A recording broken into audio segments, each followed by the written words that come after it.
Welcome to Sana's kitchen. இன்னைக்கு நம்ம வீடியோவில் ஒரு குவிக்கான சைட் டிஷ் ரெசிபி தான் பார்க்க போகிறோம். ஆலு மட்டர் மசாலா எப்படி பண்ணலான்னு பார்க்கலாம் வாங்க.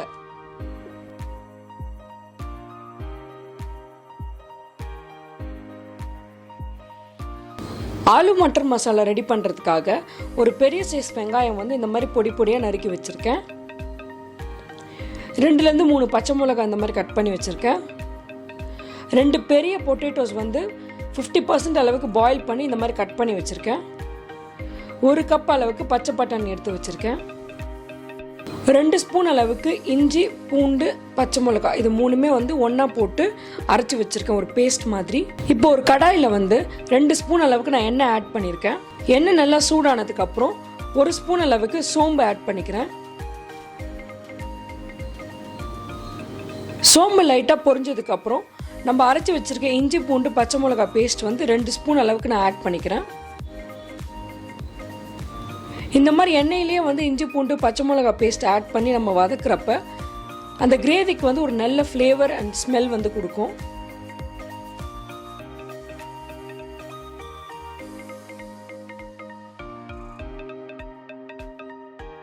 ஒன்றுலேருந்து 2 நிமிஷம் இந்த இஞ்சி பூண்டு பச்சை மிளகாய் பேஸ்ட் எண்ணெயில் நல்லா வதங்கட்டும்.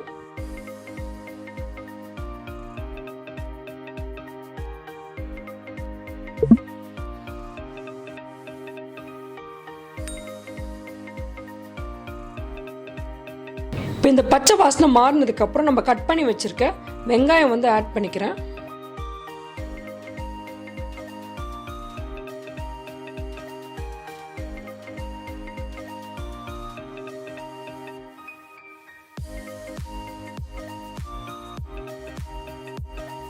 இப்போ இது கூட நான் காய வச்ச கருவேப்பிலை நான் நல்லா பொடியாக கசக்கி ஆட் பண்ணிக்கிறேன். இது நல்லா கலந்து விட்டுடலாம்.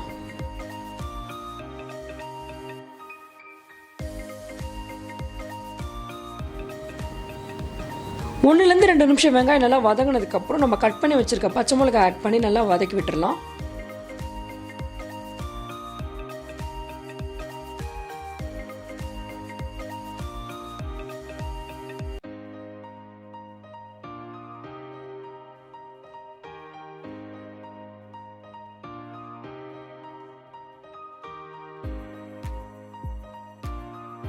பச்சை மிளகாய் ஆட் பண்ணி ஒரு 2 நிமிஷம் வதங்கினதுக்கப்புறம் நான் இந்த கிரேவி இன்னும் கொஞ்சம் ஸ்பைசியாக பண்ணுறதுக்காக 1 ஸ்பூன் அளவுக்கு ட்ரை சில்லி பேஸ்ட் நான் ஆட் பண்ணுறேன். இப்போ இது நல்லா கலந்துடலாம்.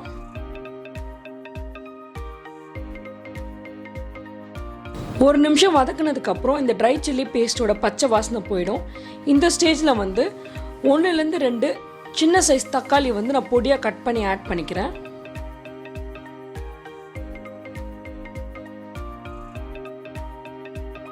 இது நல்லா வதங்கி வரட்டும்.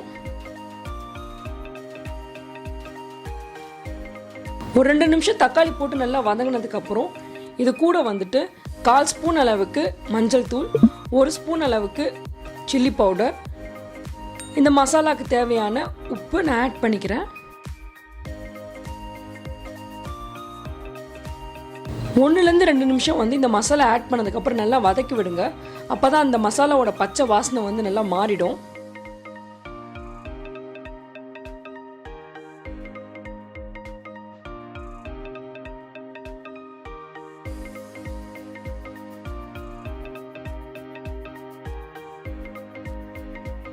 இந்த ஸ்டேஜில் 1லேருந்து 1.5 கப் அளவுக்கு நான் தண்ணி ஆட் பண்ணிக்கிறேன்.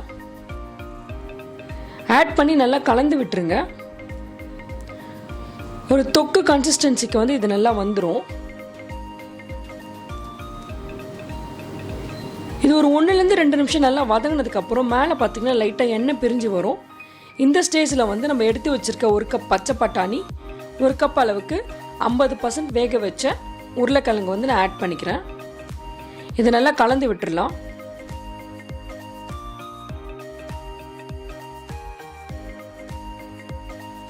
உருளைக்கிழங்கு பாதி அளவுக்கு வேக வச்சு நீங்கள் இதில் ஆட் பண்ணும்போது ஃபுல்லாக கிரேவி ரெடி ஆகும்போது இது எல்லாமே குழஞ்சிடாது. ஒரு சிலது மட்டும் லைட்டாக குழஞ்ச மாதிரி வரும். அப்போ இந்த கிரேவிக்கு ஒரு நல்ல டெக்ஸ்சர் கொடுக்கும். உங்களுக்கு வேணும்னா நீங்கள் ஃபுல்லாகவே வந்து உருளைக்கிழங்கு வேக வைக்காமல் கட் பண்ணி ஆட் பண்ணிக்கலாம். உருளைக்கிழங்கும் பச்சை பட்டாணியும் ஆட் பண்ணதுக்கப்புறம் ஒரு 2 நிமிஷம் இருக்கட்டும். ஒரு 2 நிமிஷம் இதை அப்படியே வச்சதுக்கப்புறம் இந்த கிரேவிக்கு தேவையான அளவுக்கு நான் தண்ணி ஆட் பண்ணிக்கிறேன். ஒரு 1.5 கப் அளவுக்கு நான் தண்ணி ஆட் பண்ணி நல்லா கலந்து விட்டுடலாம்.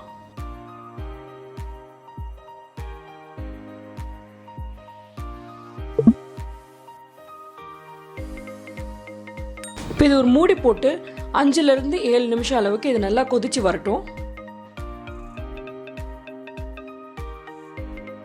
இப்போ நம்ம திறந்து பார்க்கலாம். உருளைக்கிழங்கும் பட்டாணியும் வந்து நல்லா வெந்திருக்கும். இந்த ஸ்டேஜில் வந்து 1.5லேருந்து 2 ஸ்பூன் அளவுக்கு தயிர் ஆட் பண்ணிக்கிறேன். தயிர் ஆட் பண்ணிவிட்டு இது ரொம்ப நேரம் கொதிக்க வைக்க வேணாம். ஒரு 1லேருந்து 2 நிமிஷம் கொதிச்சு வந்தாலே போதும்.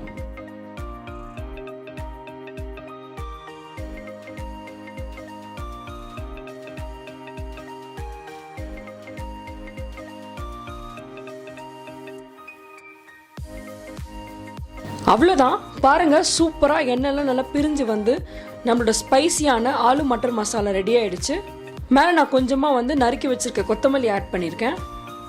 உங்களுக்கு வேணும்னா நீங்கள் கஸ்தூரி மேத்தி கூட ஆட் பண்ணிக்கலாம். சூப்பரான குவிக்காக செய்யக்கூடிய ஸ்பைசியான நம்மளோட ஆலு மட்டர் மசாலா ரெடி ஆகிடுச்சு. இட்லி, பூரி, சப்பாத்தி, தோசை கூடலாம் வச்சு சாப்பிட ஒரு சூப்பரான சைட் டிஷ்.